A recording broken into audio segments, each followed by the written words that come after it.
promesse où j'entends well. Independence or death.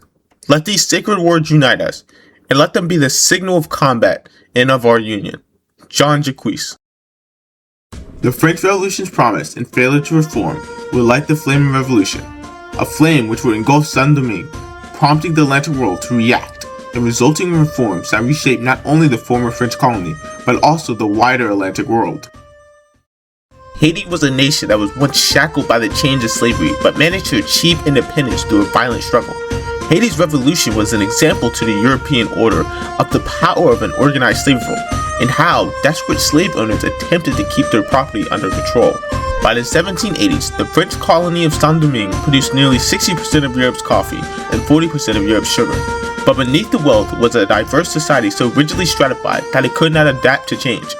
The Haitian Revolution was not only the result of a slave revolt, but also the natural endpoint of a class conflict among the four social classes. Saint-Domingue's rigid social hierarchy was divided among four classes: white elites, poor whites, free people of color, and enslaved Africans. The competing demands for power from the three social classes made any meaningful reform impossible. French colonial correspondence from the years immediately preceding the revolution reflects this growing instability. Administrators warned that Saint-Domingue was governed less by consent than by fear, and that its rigid social order could not withstand meaningful reform.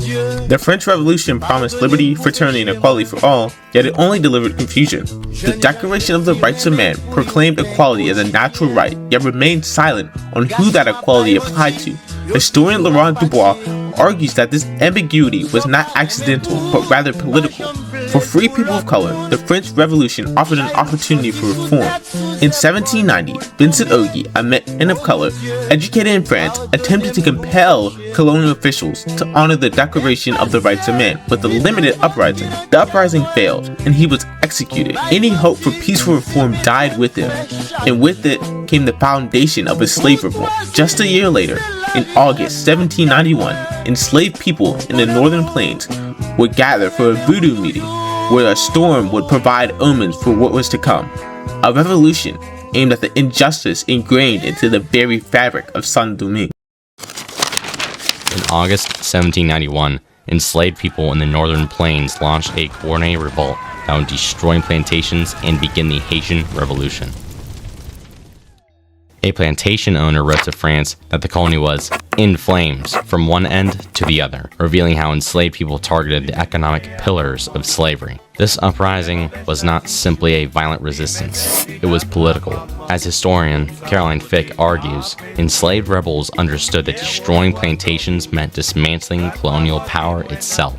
The uprising plunged Saint-Domingue into a brutal civil war. White planters fought free people of color. Enslaved armies fought colonial militias, and with this violence, other colonial powers sought to gain control of the island. Spain and Britain invaded, hoping to seize France's wealthiest colony, while the French Revolution destabilized Europe as a whole. It was in this chaos that Toussaint Louverture emerged. Born enslaved, Toussaint was neither a radical idealist nor a blind loyalist. He was a political realist. In a 1793 letter, Toussaint declared that he would fight for liberty and equality, but only under a government that guaranteed emancipation. By 1794, France faced a crisis. Enslaved armies were winning battles, British forces were advancing, and colonial authority was collapsing. The French National Convention responded by abolishing slavery in all French colonies. This decree itself made the logic clear.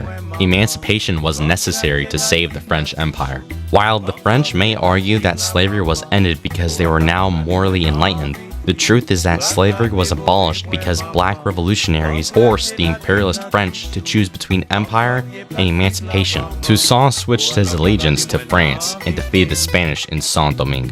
Under the leadership of Toussaint Louverture, Saint-Domingue experienced rapid reform. Slavery was permanently abolished and racial hierarchy was legally dismantled. In the 1801 Constitution, Toussaint declared that all men are born free and live free. But freedom came with limits. Toussaint believed the island's plantations were crucial to its survival in the growing global economy and used his authority to ensure they continued operating to maximize profits. Formerly enslaved people who were inspired by Toussaint were yet again required to remain on estates, but under military supervision.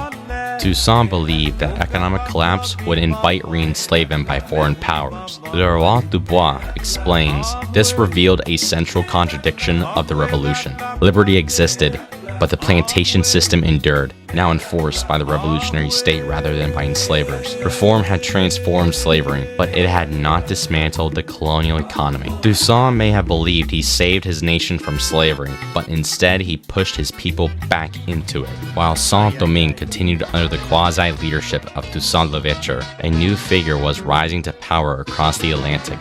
Napoleon Bonaparte viewed Saint-Domingue not as a revolutionary partner, but as a colonial asset he sought to use to rebuild France's empire in North America.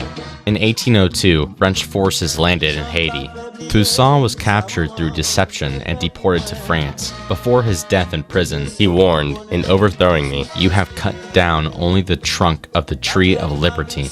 Napoleon's attempt to restore slavery radicalized the conflict beyond reform. Under Jean-Jacques Dessalines, the revolution became a war of survival. French troops faced relentless resistance and yellow fever, which devastated European armies. By 1803, France had lost control due to strategic defeats at the hands of the rebels and disease, which wiped out a large number of French forces. In 1804, Haiti declared independence, the first black republic and the first nation born from a successful slave revolt.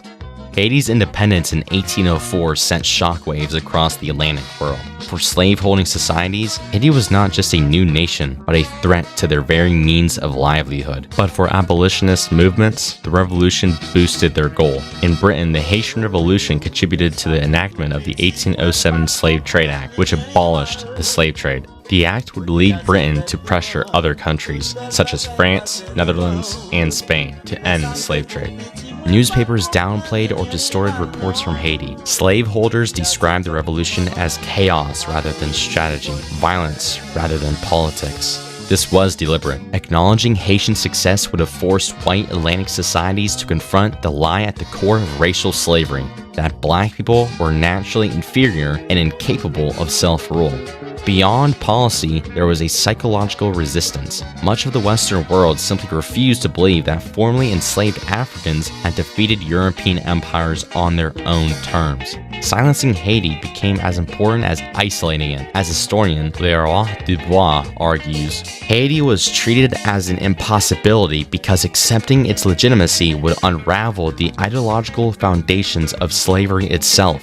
Thomas Jefferson refused to recognize Haiti and imposed trade embargoes, while individual states moved to restrict the entry of Haitian refugees, especially free black migrants. Lawmakers feared that people who had lived through a successful slave revolution would spread revolutionary ideas among the enslaved population. Their fear was not hypothetical and all but justified.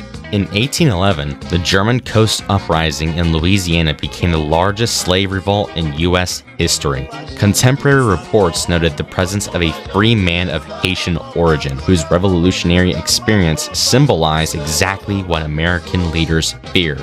This fear of slave revolt did not remain confined to the United States. It spread to other European colonies, such as Brazil and Cuba. Brazilian slaveholders feared that a Haitian-style revolution would occur in the colony to the point where they coined the term hatismo to refer to any slave revolt. When censorship and isolation failed, punishment followed. In 1825, France forced Haiti to pay a massive indemnity to compensate former enslavers for their lost property. To meet these payments, Haiti was forced into high-interest loans from French banks, trapping the nation in long-term debt. This economic burden drained Haiti's resources and weakened its ability to develop as an independent state. The resulting poverty was then used by slave-holding societies as supposed evidence that black self-rule was destined to fail. In reality, Haiti's struggles were not the result of freedom, but of deliberate international sabotage. From the execution of Vincent Oggi to Toussaint's reforms, and from Napoleon's counter-revolution to Haiti's isolation,